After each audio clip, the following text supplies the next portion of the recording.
Lamentações de Jeremias.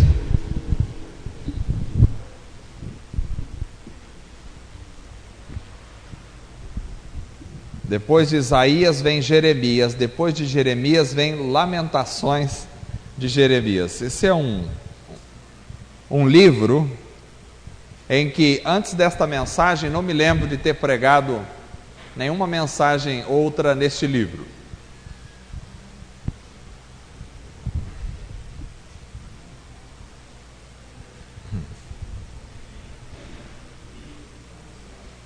Lamentações de Jeremias é um livro considerado literatura poética do Antigo Testamento. Nós temos como literatura poética o livro de Jó, que se enquadra dentro da poesia hebraica, Salmos, os Provérbios e alguns outros textos da Sagrada Escritura. No Novo Testamento nós não temos basicamente um livro poético, mas nós temos a utilização da poesia também em alguns trechos. Mas esse poema que eu vou ler esta noite, de Lamentações capítulo 3, é extremamente interessante. Talvez você nunca tenha lido este poema.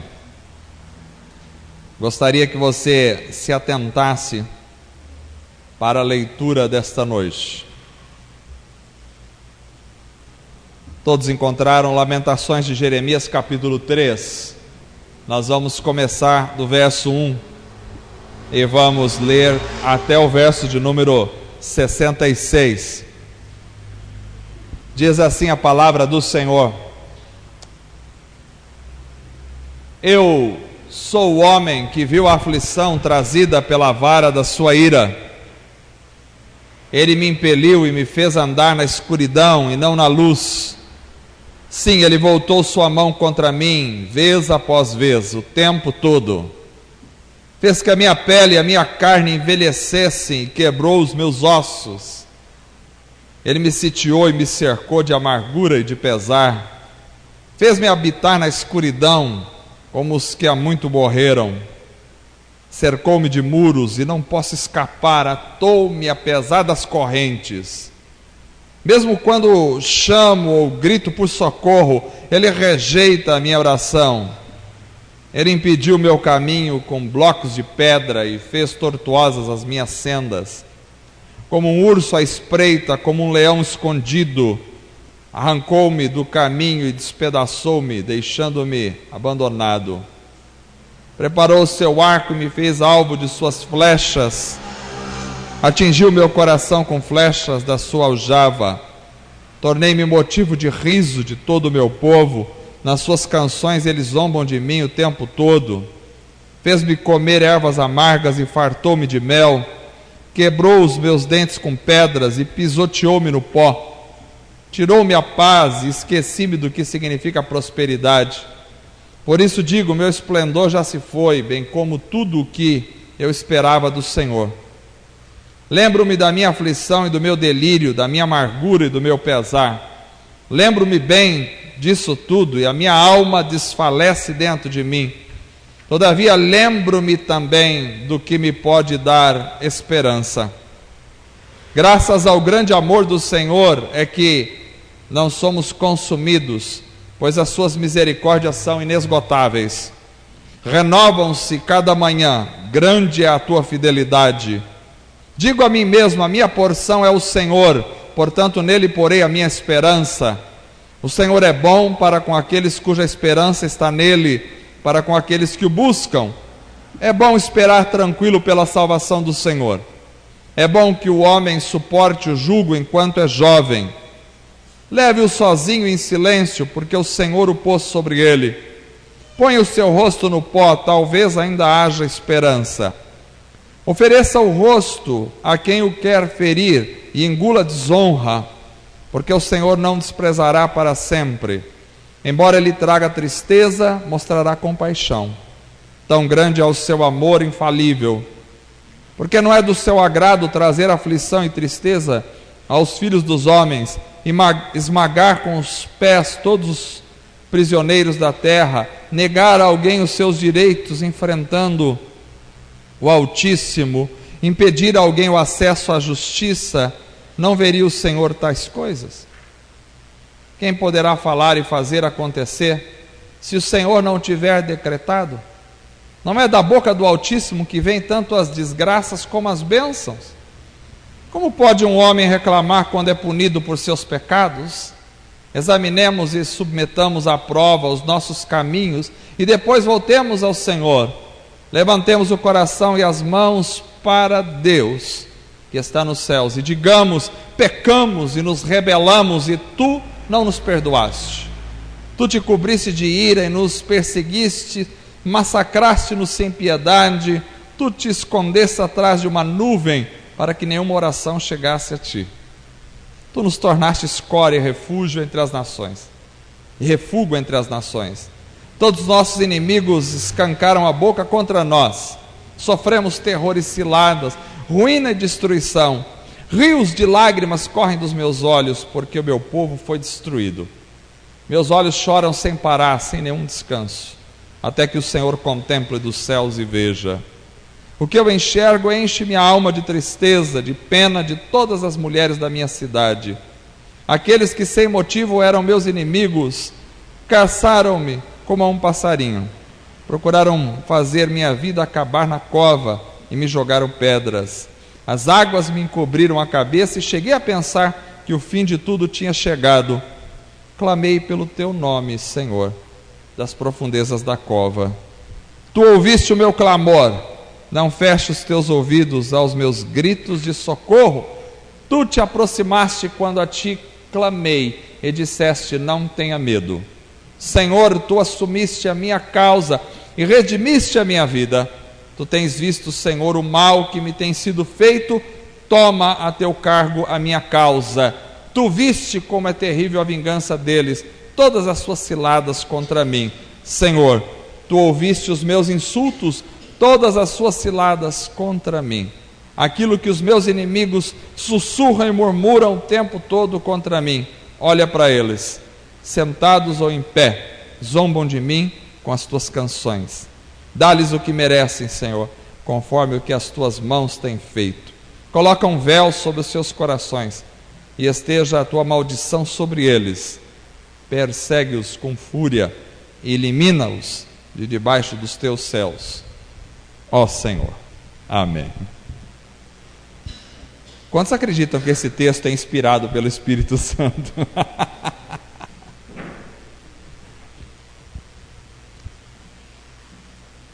Você já deve estar pensando que eu estou numa enrascada para pregar nesse texto. Realmente, se esse texto não estivesse na Bíblia, eu teria dificuldade de entendê-lo. E teria dificuldade de pregar sobre ele. A questão é que quando nós falamos que a Bíblia é a verdade e que a Bíblia é a palavra de Deus, nós temos que entender que ou a gente assume a Bíblia e a palavra de Deus como um todo, ou a gente nega tudo, porque não dá para seccionar textos. Nós não podemos dizer o texto de Mateus, de Marcos, de Lucas, de João é palavra de Deus, mas Lamentações de Jeremias não é palavra de Deus. Nós não podemos dizer isso, porque não temos autoridade para seccionar das Escrituras e dizer isso aqui é Deus, isso aqui não é Deus. Talvez esse texto venha para mostrar o quanto a nossa fragilidade é exposta. Talvez esse texto apareça essa noite para revelar o quanto nós estamos limitados ao tentar compreender a grandiosidade do soberano. Vamos orar. Senhor Deus amado, nós te louvamos, te agradecemos e te exaltamos. A tua palavra é a verdade, tua palavra é viva, poderosa. Tudo o que foi escrito para a nossa instrução, para a nossa correção, para a nossa compreensão, para a nossa repreensão, para que o homem de Deus seja perfeito, provado, ensinado, estruturado em toda a verdade. Ó Deus amado, dá-nos sabedoria para compreender a tua palavra, para entender a tua palavra, para aplicá-la na nossa vida. Nós oramos a Ti, em nome de Jesus. Amém.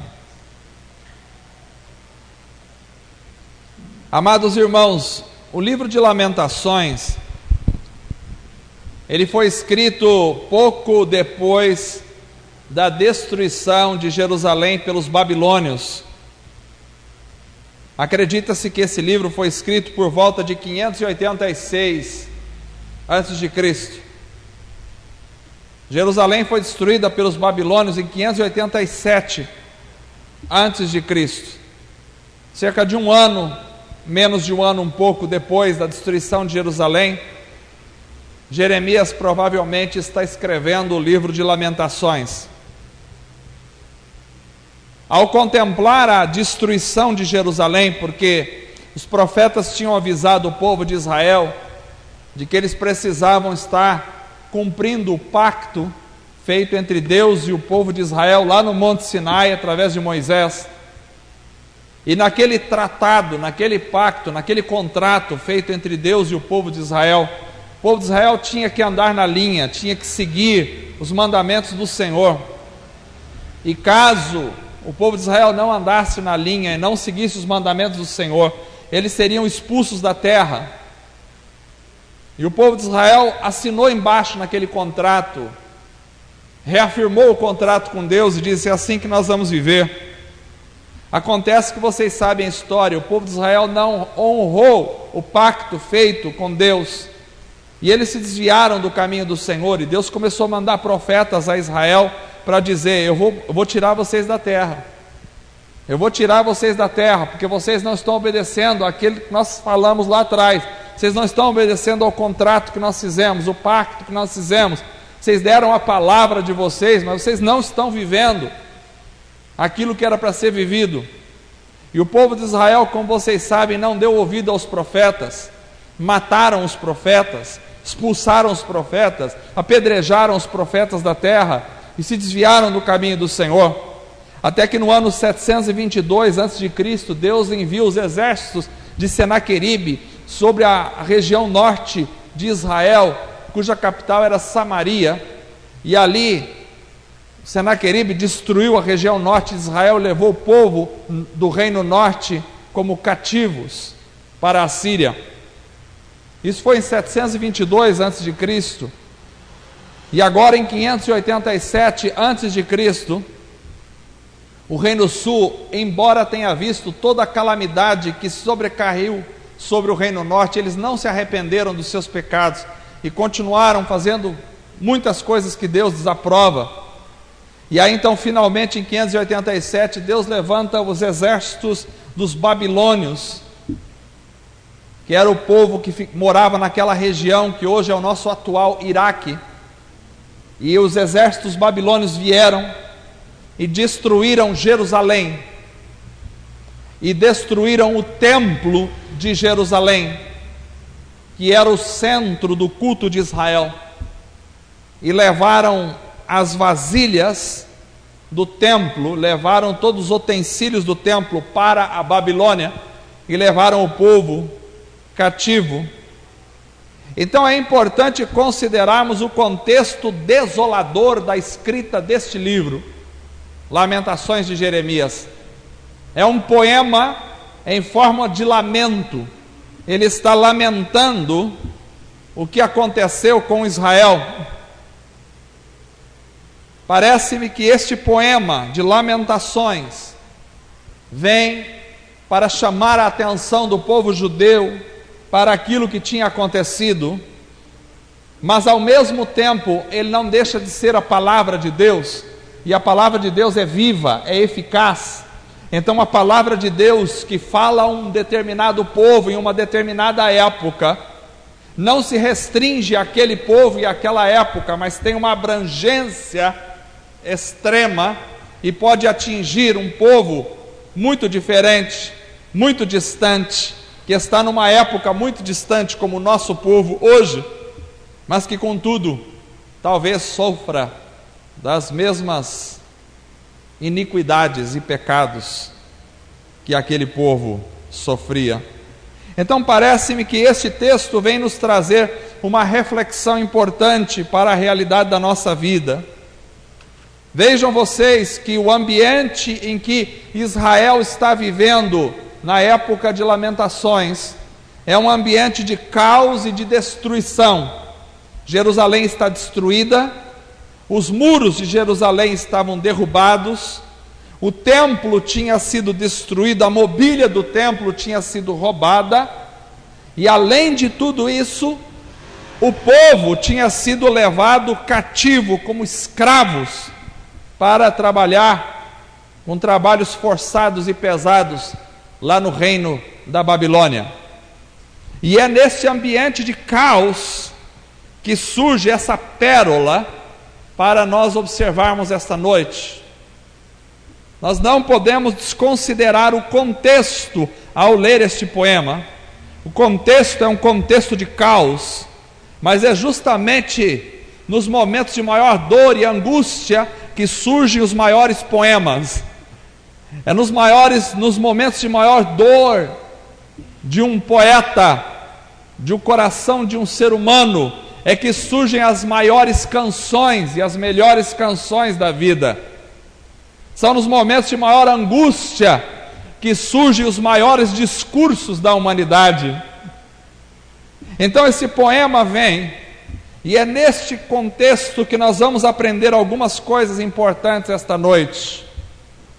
O primeiro deles é o de que o pecado sempre produz a destruição. Esta é a primeira lição que este poema vem nos ensinar. O pecado sempre produz destruição. Este é um tema recorrente por toda a Bíblia. O pecado produz sofrimento, produz destruição, produz miséria, produz angústia. Pecado produz proliferação da maldade. O pecado produz violência. O pecado produz desolação, produz morte, entre outras mazelas. Não é difícil a gente perceber as consequências do pecado na própria sociedade onde nós estamos vivendo. A sociedade se tornou miserável, se tornou violenta, as pessoas têm medo de sair à rua, as pessoas têm medo. Antigamente, quando era criança, a gente brincava nas ruas, as crianças brincavam nas ruas, mas hoje em dia, a proliferação da maldade, da violência é tamanha, que nós criamos os nossos filhos sentados dentro de casa e as portas estão fechadas, trancadas à chave, porque a gente tem medo. A sociedade vive em violência, porque a sociedade se proliferou no pecado. O pecado traz violência, o pecado traz maldades, o pecado traz morte, o pecado traz misérias, traz destruição para a humanidade. O profeta aqui contempla a realidade da situação do seu povo, e ele sabe o porquê o povo de Israel está passando, pelo que está passando. Ele diz no verso 39 que nós lemos, ele vai mostrar que está bem consciente do porquê está passando por tudo isso. Ele diz: como pode um homem reclamar? Olha só, estão em situação calamitosa no país, e ele diz: como pode um homem reclamar quando é punido pelo seu pecado? O verso 42 ele declara: pecamos e nos rebelamos. Então ele está absolutamente consciente. O profeta Jeremias aqui está muito consciente, ele sabe nesta situação que eles estão, porque Israel tinha pecado contra Deus, Israel tinha se rebelado contra Deus, e por causa disso Israel estava passando por esta situação destruidora. O texto que nós lemos essa noite vem nos dizer que o pecado sempre produz destruições. Ele nos revela aqui as aflições, a escuridão, nos revela amarguras, nos revela sofrimentos, nos revela abandono, nos revela falta de paz, pesar na alma, delírios, terrores noturnos, ruínas, choro. Está tudo no texto que nós lemos. Esses são apenas alguns elementos que se estabelecem como consequências do pecado. O texto nos diz: o pecado de Israel trouxe para Israel todas essas consequências, e por isso ele diz: os meus olhos choram como um rio derramando lágrimas, porque o pecado sempre e sempre produz tantas destruições. É importante, irmãos, observarmos que o pecado sempre traz muitas consequências e sérias consequências para a humanidade, e que essas consequências que o pecado traz nos atinge de alguma forma, talvez por formas diretas, mas às vezes por formas indiretas. Ou seja, nós podemos colher consequências de nossos próprios pecados pessoais. Ou seja, a gente sabe que não é para fazer algumas coisas, e às vezes a gente, mesmo sabendo que não deveria fazer isso, a gente acaba fazendo. Nós somos às vezes como as crianças. Deus nos dá as crianças. Por que eu fico pensando às vezes, por que Deus já não fez os seres humanos já nascerem adultos? Não havia nenhum problema para Deus com isso, mas Deus resolve fazer as crianças nascerem como seres pequeninos, muito pequeninos e dependentes. Então ninguém pode largar uma criança, porque se você largar uma criança sozinha, não são como cobras. As cobras, elas são largadas. A cobra mãe bota os ovos, deixa lá, e aí os ovos vão eclodir, vão nascer as cobrinhas, já saem sozinhas e vão para o mundo. As tartarugas são assim, elas não precisam de uma mãe para amamentá-las, mas as crianças não são assim. As crianças precisam de uma mãe cuidando delas. Se a mãe não estiver ali, se não estiver a alimentação da mãe, se não estiver os cuidados, a criança morre. Por que Deus fez isso? Talvez seja para nos ensinar, porque as crianças nos ensinam a nossa própria realidade. As crianças mostram quem nós somos. Eu olho para os meus filhos, eu me vejo nos meus filhos. Eu olho para os meus filhos e eu digo: não faça isso, ele vai e faz. Eu digo: vai apanhar se fizer. Ele faz e ele apanha, e ele chora quando apanha, porque ele não quer ser corrigido, ele não quer passar pela situação do castigo, mas ele precisa passar pelo castigo, porque ele ouve, mas não obedece.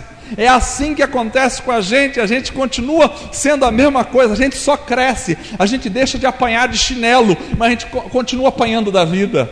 A gente já continua apanhando das circunstâncias, porque a gente sabe o que é para fazer e o que não é para fazer. A gente sabe que não pode tratar as pessoas mal, a gente sabe que não deve tratar as pessoas com indiferença, a gente sabe que não deve descarregar o nervoso em cima de um e de outro, a gente sabe que deve tratar as pessoas com carinho, com cuidado, mas nem sempre a gente consegue fazer assim, nem sempre a gente age como a gente sabe que deve agir, e por isso a gente colhe as consequências.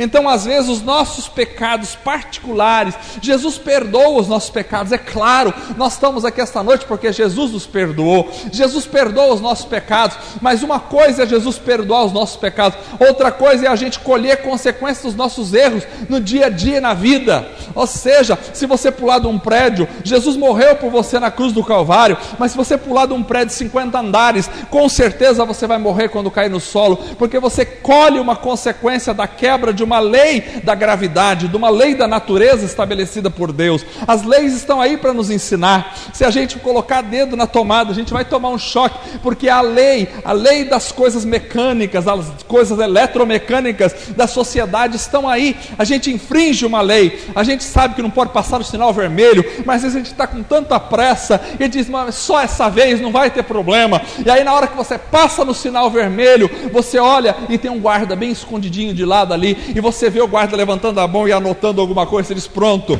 agora já era, pontos na carteira e dinheiro para pagar. A gente sabe que não pode passar, mas de vez em quando não dá, a gente tem que quebrar as regras de vez em quando, e a gente colhe as consequências dos nossos erros. É isso aqui que ele está dizendo. Quantas vezes eu colho consequências meus? Eu não quero colher, eu quero fazer as coisas e eu não quero colher as consequências, como toda criança quer fazer a coisa que ela quer fazer, e ela não quer colher a consequência. Assim sou eu faço, eu digo: mas quem sabe dessa vez eu não vou colher, e muitas vezes eu acabo me dando mal, porque eu colho as consequências. É assim, mas não só colho as consequências dos meus próprios erros, Eu também colho, como eu vivo em cadeia, na sociedade, eu colho consequências do erro de outros. Porque nós vivemos em cadeia, nós colhemos benesses, nós colhemos benefícios de acerto de outras pessoas.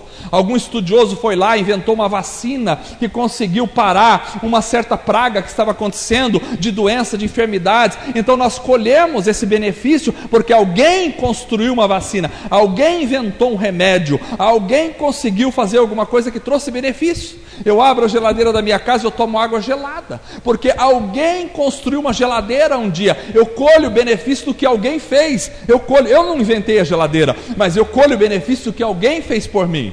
Eu não inventei o ar-condicionado, mas de repente eu durmo à noite nesse calorzão e ligo o ar-condicionado e durmo bem, porque eu colho benefícios do que alguém fez na sociedade, mas eu também colho malefícios.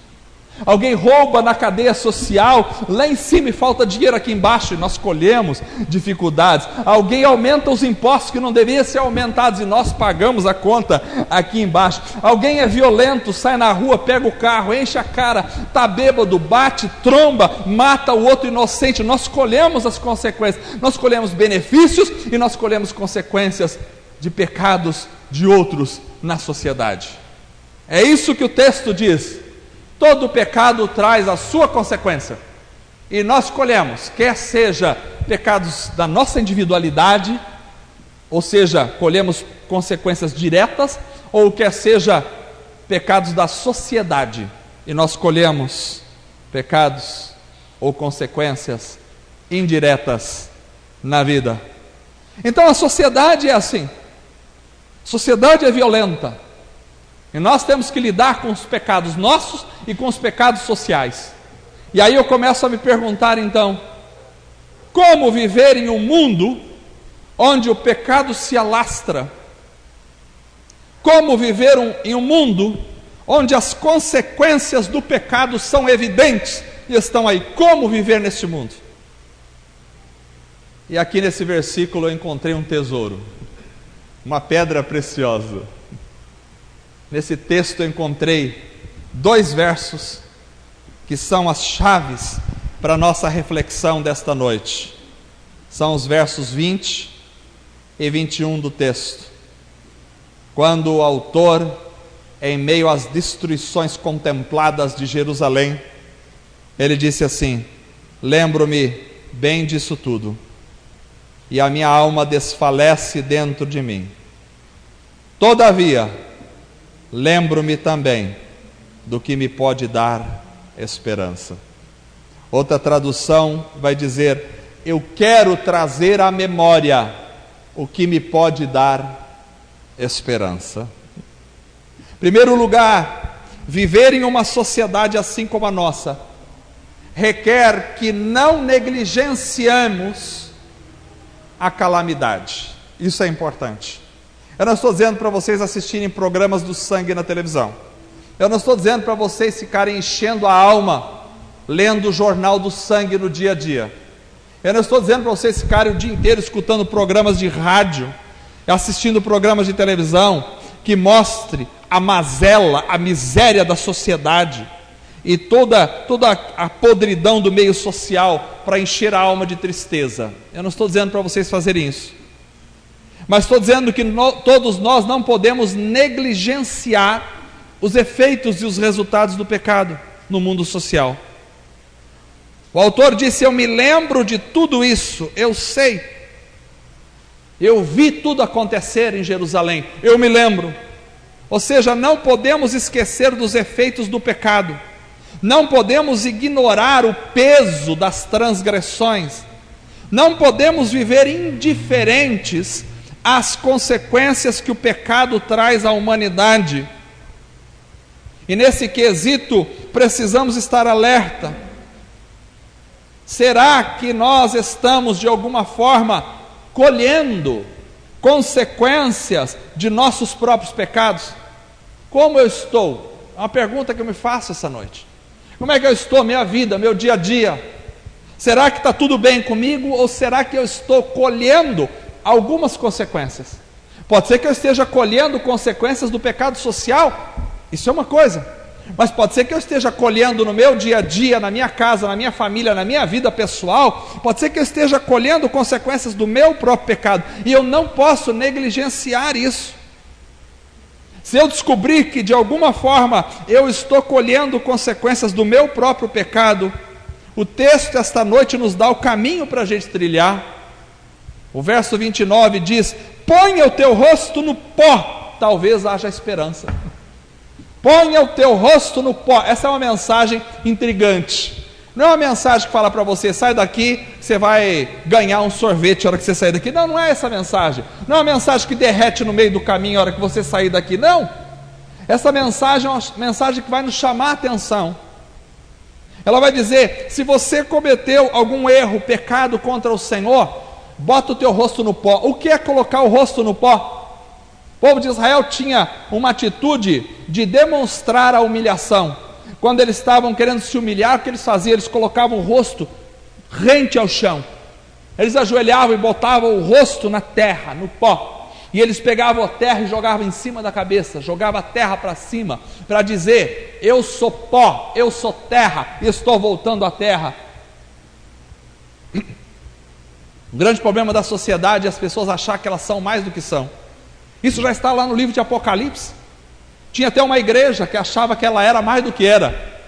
Lá no livro de Apocalipse, Deus vai dizer: tem uma igreja do tempo dos fins, que é no nosso tempo agora, que dizia assim: rico sou, não tenho falta de nada. Nós temos ares condicionados no púlpito, nós temos igrejas almofadadas, temos muita gente, temos ofertas grandiosas, nossos pastores viajam para o Canadá, Estados Unidos, Nova York, para todos os lugares. Nós somos ricos, não temos falta de nada. E o texto diz: você não sabe que é um pobre, cego, miserável, desgraçado e nu. O texto de Apocalipse já diz isso. Ou seja, é a consciência de uma sociedade que pensa mais do que é a respeito de si mesmo, acha que é mais do que ela é. É duro quando a gente acha que a gente é mais do que a gente é. Então, o colocar o rosto no pó é se humilhar, é entender a sua própria realidade, é dizer: eu sou este, eu cometi o pecado, eu falei contra meu irmão, eu fui lá, eu fiz o que não devia ter feito, eu agi com aspereza dentro da minha casa, eu fui bruto com minha esposa, com meu marido, eu fui bruto com os meus filhos, eu não agi corretamente no trânsito, eu falei o que não devia falar, eu falei mal do outro. É encarar a própria realidade. Coloque a cabeça no pó, coloque o rosto no pó, e talvez haja esperança. Ele traz a solução.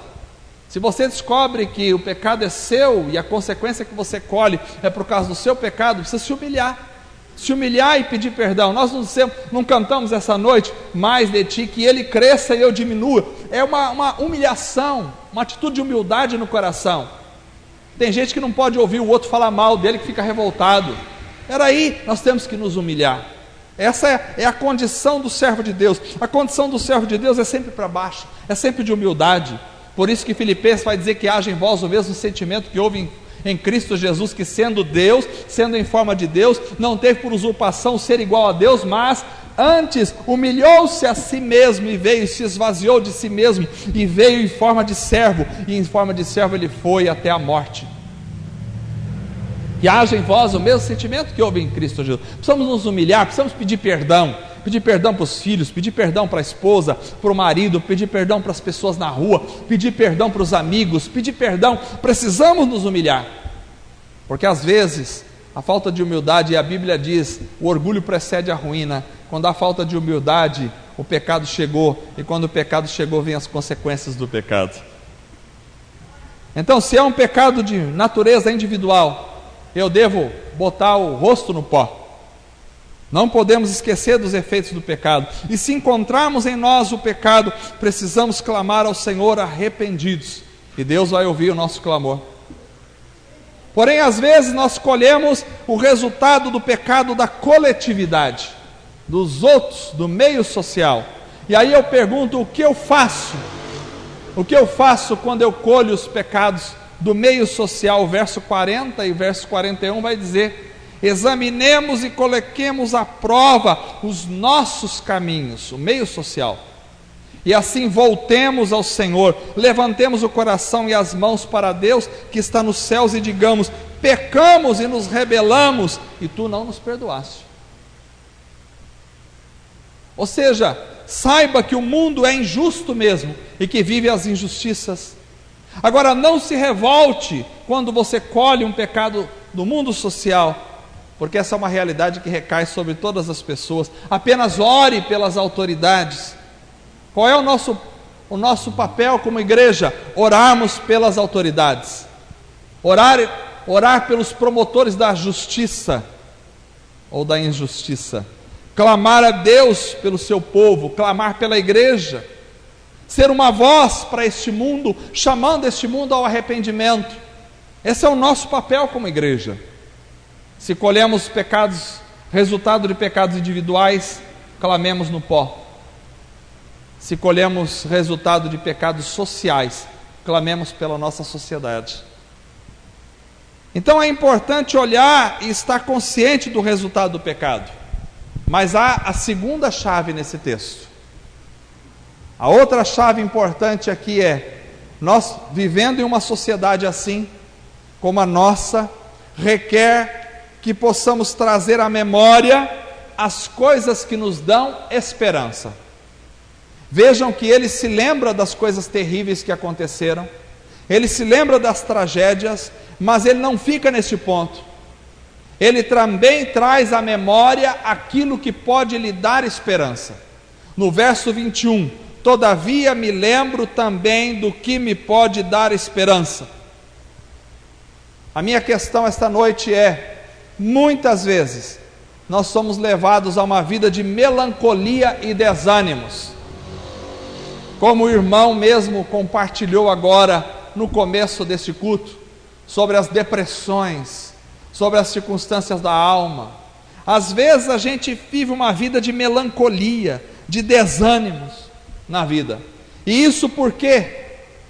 Porque talvez seja muito mais fácil lembrar ou trazer à mente aquilo que nos deixa melancólicos. É mais fácil trazer à mente aquilo que nos deixa melancólicos, aquilo que nos deixa depressivos. Existem pessoas que trazem à lembrança, por exemplo, aqueles que já não estão mais entre nós. A gente pode lembrar daquelas pessoas que não estão mais entre nós. É verdade, quem perdeu um pai, quem perdeu um filho, quem perdeu um amigo querido, às vezes vem a lembrança.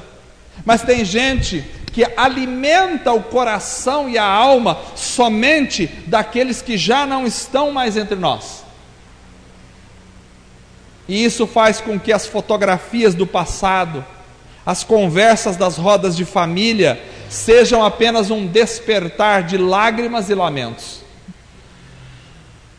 Lágrimas e lamentos. Reúne a família para conversar, e daqui a pouco começa a lembrar: ai, a mãe, ela gostava tanto desse pano de prata. Aí já começa a chorar, aí já lembra do tio que morreu também, aí já lembra do vizinho, aí já começa a lembrar, aí traz o álbum, traga o álbum de fotografia, aí pega o álbum de fotografia, abre lá, de 30 pessoas que estão na foto, 29 já morreram, só tem um ou outro que está vivo. Meu Deus do céu! E aí começa o choro. Não é errado você chorar por alguém que partiu, não é errado você sofrer por uma pessoa, principalmente quando é próximo. A gente sofre, a gente se angustia. Hoje nós participamos aqui de um velório do irmão querido aí, da mãe do irmão querido. Nós vemos as pessoas chorar e sofrer, isso é verdade. Precisamos vivenciar o luto, sim, mas não podemos viver do luto. Não podemos viver do luto. Jesus diz: deixa os mortos enterrar seus mortos. Não podemos viver do luto. Davi chorou o filho enquanto o filho estava vivo, chorou, se angustiou e jejuou. Mas quando o filho morreu, e Davi era o rei, os homens disseram: e agora? Como é que vamos falar para ele? Se ele está nessa angústia enquanto o filho está vivo, agora vamos chegar lá e vamos dizer que o filho morreu, como é que vai ser? E quando falaram para ele: o filho morreu, ele disse: me traga água que eu vou lavar o rosto, traz comida que eu vou comer. Como assim? Como assim eu não posso fazer mais nada por ele? É claro que a gente chora, a gente tem os lutos, a gente passa o luto, mas a gente tem que passar do luto. Não podemos trazer à memória só aquilo que nos traz angústia na alma. Outros trazem à lembrança um passado que não volta mais, de uma infância feliz ou talvez infeliz que viveu, de uma família que outrora foi unida, mas agora está desunida, de um tempo em que as coisas eram boas, mas agora já não são tão boas mais. Sabe aquelas reuniões que a gente faz, daqui a pouco começa a lembrar do passado, como era gostoso, aquela época, quando a gente era criança, daqui a pouco as lágrimas começam a correr, e aí já não vem mais esse passado, já não vem, porque ele já passou, e aí vem a famosa frase, éramos felizes e não sabíamos naquela época. Tem gente que traz à memória somente as coisas melancólicas, tem gente que traz à memória um tempo de sofrimento, para se lamentar no passado. Ai, quando eu vivia no passado, passei fome tantas vezes. Ai, me lembro que a minha mãe não tinha nada para comer em casa, todo mundo chorava. E aí traz um passado cheio de angústias para o coração e para a alma. Tem gente que traz à lembrança uma época em que eles tinham vigor e conquistavam um monte de coisa. Ah, sim, aquela época eu fiz muita coisa, aquela época foi joia, mas agora a vida é só uma derrota. Me lembrei, quando estava fazendo essa mensagem, que a minha mãe tinha um tio que possuía uma olaria, e ela sempre contava desse tio que possuía uma olaria, e aí ele entrou em problemas financeiros, teve que vender a olaria, mas o problema é que ele morava em frente à olaria, e todos os dias ele sentava na calçada e ficava olhando os caminhões de tijolos saírem, e contemplava ali a sua derrota. Todas as manhãs. Um dia teve vitórias, mas o presente é só lembrança de um passado vitorioso, que agora se tornou numa derrota. A gente fica enchendo a alma dessas coisas, lembrando de como era bom lá atrás, mas agora já não é mais. Outros trazem à lembrança uma época em que a própria igreja tinha unção de Deus. Eu tenho que me policiar nisso. Como era bom aquela época, éramos cheios do Espírito, e agora? Vazios, agora tudo gelado. A gente lembra de quando a coisa era boa e só traz coisas do passado. Outros trazem à lembrança tragédias que foram sofridas na família, memórias doloridas. Irmãos, talvez nós somos levados constantemente a pensar e a reviver essas realidades pesarosas. E tem gente que se alimenta disso. Tem gente que está sorrindo, mas não está bom porque está sorrindo. Precisa chorar. Então, quando encontra o outro, aí tem que lembrar alguma coisa para trazer angústia no coração. Mas o escritor aqui, o Jeremias, ele começa com as lembranças difíceis de como as coisas foram terríveis no passado, só que agora ele não se detém nestas lembranças, e ele diz, eu quero também trazer à memória o que me dá esperança. Ou seja, eu e você, irmãos, não podemos viver de memórias de angústias e dos problemas do passado, não podemos. Nós não podemos ficar presos ao passado. Não podemos ficar vivendo de quando éramos crianças e brincávamos pela rua e como tudo era tão gostoso e tão maravilhoso. Não podemos ficar vivendo de momentos em que nossos filhos eram criancinhas, a gente gostava de embalá-los nos braços e agora já não estão mais aqui. Não podemos. Nós temos sim que ter em mente a consequência do pecado para a humanidade, temos que nos arrepender, temos sim que arrepender dos pecados, quando conscientizamos-nos dos nossos pecados, mas nós não podemos ficar só aí, senão a nossa vida será uma melancolia constante, e a depressão vai tomar conta da nossa alma, senão os nossos ossos vão se secar dentro de nós, e a nossa esperança vai se transformar em morte. Nós precisamos sim ter a prática de trazer à memória aquilo que nos dá esperança. Jeremias está contemplando a cidade destruída, o templo destruído, o povo escravizado, mas ele consegue resgatar no coração aquilo que ainda pode lhe dar esperança. E o que é que nos traz esperança, irmãos? É a gente ficar rico um dia? É a gente ficar famoso um dia? É a gente conseguir realizar os nossos sonhos de consumo? É a gente ter propriedades e mais propriedades? É a gente conseguir os nossos objetivos materiais? Não é isso que nos dá esperança. Se a nossa esperança se for nessas coisas, e é como o irmão colocou aqui no começo desse culto, se a nossa esperança estiver nessas coisas, no braço da carne, então a nossa esperança vai desvanecer e vai secar como a erva do campo e vai murchar, e a gente vai viver de lágrimas.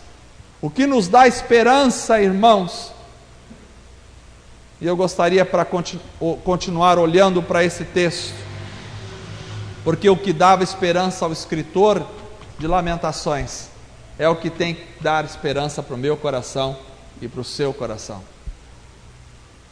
O escritor revela aqui que o que lhe dava esperança é o amor e a misericórdia de Deus. Jerusalém estava destruída, mas ele olhava e dizia no verso 22, graças ao grande amor do Senhor é que nós não fomos consumidos, pois as suas misericórdias são inesgotáveis. Vejam que mesmo diante das catástrofes, ele não coloca em dúvida o amor e a misericórdia de Deus por ele. E ele diz no verso 23, as misericórdias do Senhor se renovam a cada manhã. Vejam que mesmo em meio ao caos, mesmo em meio à destruição completa, mesmo em meio à tristeza, à angústia, à desolação, à amargura, à situação deplorável, ele consegue resgatar em seu coração, ele consegue puxar em sua memória a consciência do amor e da misericórdia de Deus. Você consegue enxergar o amor de Deus e a misericórdia de Deus, mesmo quando a sua vida está um caos? Será que a gente tem esse exercício da vida? Será que na segunda-feira é difícil, irmãos, trazer à memória o que nos dá esperança? Porque no máximo, no sábado e no domingo, a gente fica trazendo à memória as contas que tem que pagar na segunda-feira. No sábado e domingo, às vezes a gente passa trazendo à memória as dificuldades que a gente vai ter que enfrentar na terça, na quarta, na quinta e na sexta. Poucas vezes a gente traz à memória aquilo que nos dá esperança. Eu fico me lembrando dos meus filhos novamente, porque o Lucas odeia ir à escola, mas quando começa a segunda-feira, ele já começa a trazer à memória que o sábado vai chegar. Ela diz, quantos dias eu tenho que ir na escola, mãe? Segunda, terça, quarta, quinta, sexta, 5 dias. Então hoje não, amanhã também tem que ir, tem. E depois, mas depois tem sábado. Tem o sábado. Traz à memória o que lhe dá esperança. A esperança para ir à escola é que o sábado vai chegar um dia. A gente precisa trazer à memória aquilo que nos dá esperança, e aquilo que me dá esperança, sabe o que é? É que Deus é misericordioso. Apesar de mim, Deus é extremamente misericordioso, e as misericórdias de Deus se renovam a cada manhã, e as misericórdias de Deus são as causas de eu e você não termos sido destruídos completamente e consumidos, porque Deus é misericordioso. Apesar de eu cometer pecados, Deus continua sendo misericordioso. Apesar da situação estar difícil, Deus continua sendo bom e misericordioso. Então é o amor de Deus e a misericórdia de Deus que me dá esperança para continuar vivendo. Isso eu tenho que resgatar todos os dias. Trazer à minha memória aquilo que me dá esperança. É o amor de Deus que me preserva para eu não ser consumido. Eu posso até colher resultados dos meus pecados, mas quando eu clamo em arrependimento, eu não sou consumido, porque graças ao grande amor do Senhor é que nós não somos consumidos. É isso que o texto diz. Esse poema não pareceu tão pesado à primeira vista, mas quando você olha com mais cautela para ele, você descobre um poema de alguém que tem esperanças em Deus, que contemplando a destruição de Israel, ainda diz, o Senhor é amor, Ele consegue olhar para a destruição de Jerusalém e dizer: Deus é amor. Você consegue olhar para a sociedade e dizer: Deus é amor? Porque a sociedade questiona o amor de Deus por causa da violência social. As pessoas em geral olham para uma criança morrendo, para uma violência que acontece na esquina e dizem: onde está o amor de Deus? Eles não percebem que o ser humano colhe resultados da sua própria iniquidade e do seu próprio pecado. Mas apesar da sociedade ser violenta, apesar de tantas consequências que a gente colhe dos nossos próprios erros, não é do erro de Deus, é dos nossos próprios erros. Nós, seres humanos, é que erramos, é que destruímos o planeta, é que acabamos com a paz dos outros. Nós, seres humanos, e nós colhemos isso. Apesar de tudo isso, Deus continua sendo amor, Deus continua sendo misericordioso, aleluia. Apesar de eu ter ou não um bom salário, Deus continua sendo misericordioso. Apesar de eu ter ou não aquilo que eu gostaria de ter na minha vida, Deus continua sendo misericordioso e amoroso. É isso que renova a minha esperança. O que é que nos traz esperanças, irmãos? É não só saber que Deus é misericordioso e amor, mas também é saber que nós temos uma herança incorruptível.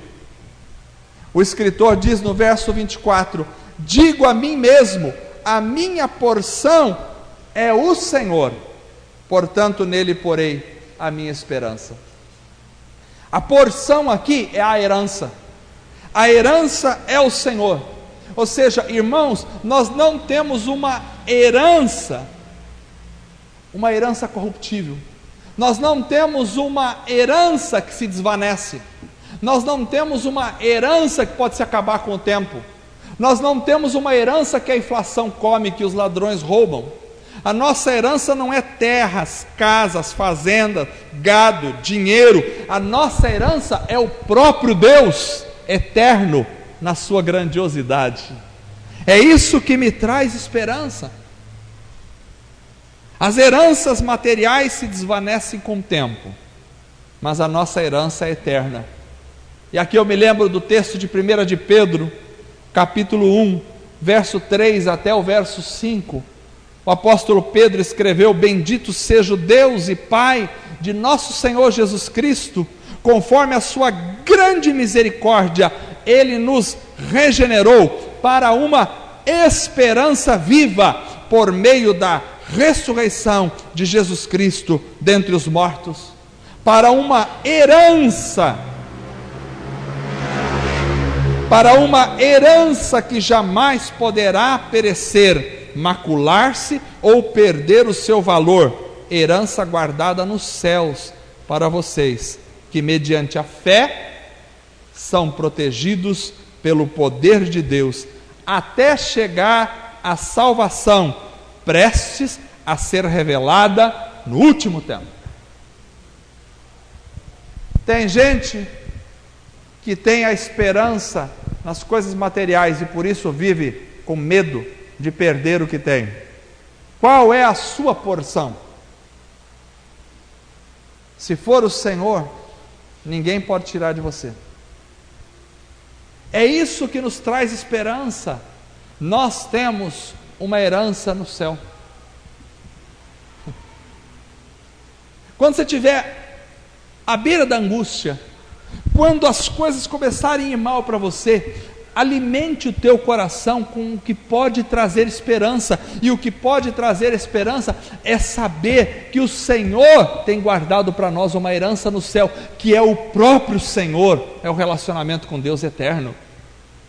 Os momentos de maior alegria que eu já passei na minha vida não foram momentos de conquistas e de vitórias.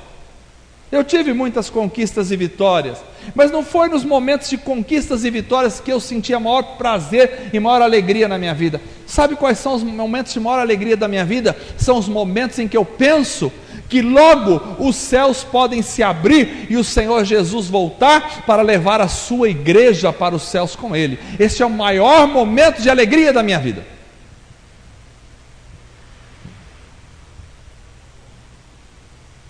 Porque a minha porção, a minha herança é o Senhor. Não são nem meus filhos, a minha herança é o Senhor. Os filhos são herança do Senhor, mas a minha herança é o Senhor, é a pessoa de Deus, é o relacionamento com Deus. O crente que passa o tempo todo enchendo a mente das angústias e das misérias da vida, vive em depressão. Mas o crente que começa a entrar, trazer para dentro da sua mente aquilo que lhe pode dar verdadeira esperança, vive na paz e na alegria.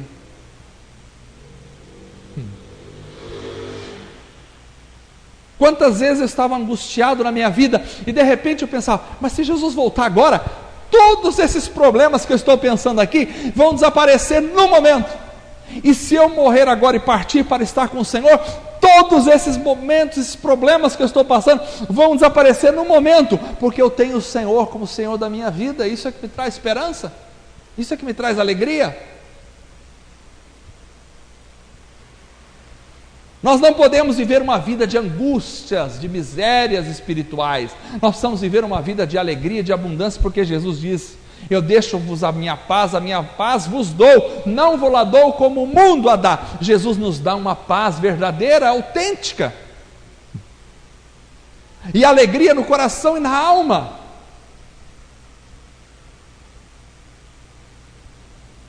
Eu estava na minha casa um pouco antes de vir para o culto, e a alegria de Deus começou a invadir o meu coração, e a minha vontade era subir e estar com o Senhor, minha vontade era estar com Cristo, porque estou contemplando a grandeza, a maravilha que é o Senhor, e o desejo de estar com Ele, e o gozo de estar com Ele, o gozo de estar com Cristo, é maravilhoso. Me dá vontade de sair pulando e gritando de alegria, e dizendo: Jesus é maravilhoso, eu te amo, eu quero estar com o Senhor todos os dias da minha vida, porque enche o coração da paz. É isso que me dá esperança. O que me dá esperança não é um governo aqui na terra, que vai resolver o problema da inflação, não é um governo que vai resolver o problema político do Brasil. Isso não me traz esperança, porque a nossa nação, assim como todas as outras nações nessa terra, estão condenadas ao fracasso, porque estão distantes de Deus, e não há paz, e não há alegria, e não há bem-estar no ser humano se ele está desligado de Deus. Mas quando você está ligado em Deus a partir de Cristo Jesus, então a alegria invade o teu coração e a tua alma. Eu quero trazer à minha memória aquilo que me dá esperança. O que é que você traz na memória todos os dias? O que você puxou na tua memória hoje? O que você ficou tentando pensar hoje e lembrar? O que você está trazendo para o teu coração? Se for a melancolia do dia a dia, se for a saudade de coisas do passado, se for a tristeza de tragédias do passado, isso nunca vai te dar esperança.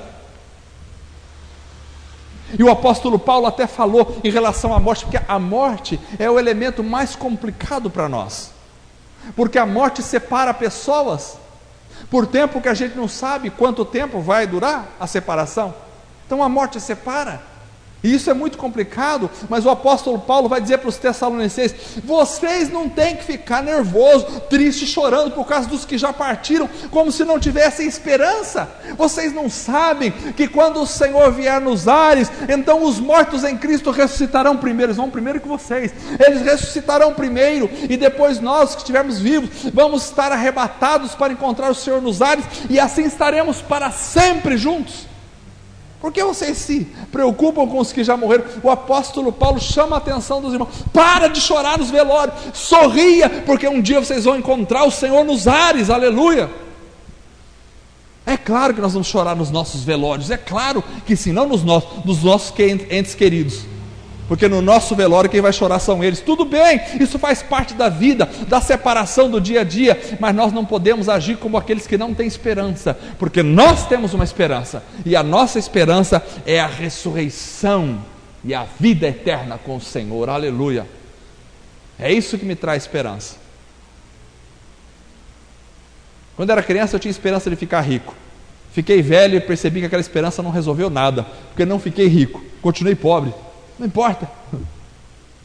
E como eu não acredito na reencarnação, então eu sei que só vou viver essa vida aqui na terra. A única chance que eu tinha de ser rico era ter nascido rico, ficado rico ou casado com uma mulher rica. Nenhuma dessas três aconteceu. Então, com certeza, eu não vou ser rico. Mas isso não me importa. O que me importa é que eu tenho Cristo na minha vida e isso enche de paz e de alegria e de gozo a minha alma. Essa é a minha esperança. Essa é a minha esperança. E é isso que eu quero trazer à minha memória todos os dias. Trazer à minha memória todos os dias. O grande amor, misericórdia, é a salvação de Deus. Eu tinha muito mais para pregar esta noite para vocês. Já são 9 horas, eu não vou cansar vocês aqui. Eu estou na página 13. Tinha 16 páginas para pregar esta noite. Porque esse texto é tão rico, é tão rico, é tão maravilhoso, que ele vai trazendo à nossa memória aquilo, o perdão de Deus sobre os nossos pecados, a graça de Deus, a vida eterna, e são coisas que vão enchendo o nosso coração de esperança. Eu quero trazer à memória aquilo que me dá esperança, e o que me dá esperança é a minha porção, e a minha porção é o Senhor, e essa nada ninguém poderá tirar. É por isso que Jesus diz: quando você ajuntar tesouros, não ajunte na terra, porque aqui na terra o governo leva, aqui na terra os corruptos metem a mão, aqui na terra os ladrões roubam, e se o ladrão não roubar, a ferrugem vai consumir, e se a ferrugem não vai consumir, a poeira vai desgastar, e se a poeira não desgastar, a morte vai tirar de você. Mas ajunteis tesouros no céu, onde nem a traça, nem a ferrugem, nem os ladrões roubam, porque é eterno. Quando a sua vida aqui na terra está lastreada numa consciência verdadeira do céu, a sua vida aqui na terra começa a adquirir um outro sentido, e você vive plenamente a vida aqui na terra. Eu não estou falando para os irmãos do escapismo, eu não estou falando para os irmãos que a gente tem que viver aqui pensando, não, então eu vou embora porque aqui eu tenho que sair daqui. Não, não é isso. Eu estou dizendo, você consegue viver aqui na terra plenamente, com alegria, com gozo, passando lutas, dificuldades e lágrimas, mas ao mesmo tempo com alegria e com gozo aqui nessa terra, se o teu coração estiver lastreado nas coisas eternas. Se estiver ligado às coisas eternas, a vida aqui nessa terra começa a ser vivida verdadeiramente, sem ilusões, porque quando eu não estou lastreado na eternidade, a minha vida aqui nessa terra é cheia de ilusões. As pessoas têm ilusões em cima de ilusões, e as ilusões e as desilusões vão trazendo frustrações, e as frustrações vão trazendo angústias, e as angústias depressões, e as depressões morte. Mas quando você vive lastreado na glória, quando você vive ligado ao céu, então a vida aqui é verdadeira, você não tem ilusões, a vida é verdadeira, e você consegue viver ela plenamente. Eu quero trazer à memória aquilo que me dá esperança, e o que me dá esperança é o amor, a misericórdia, o perdão e a herança que é o Senhor. Vamos ficar em pé para a gente orar.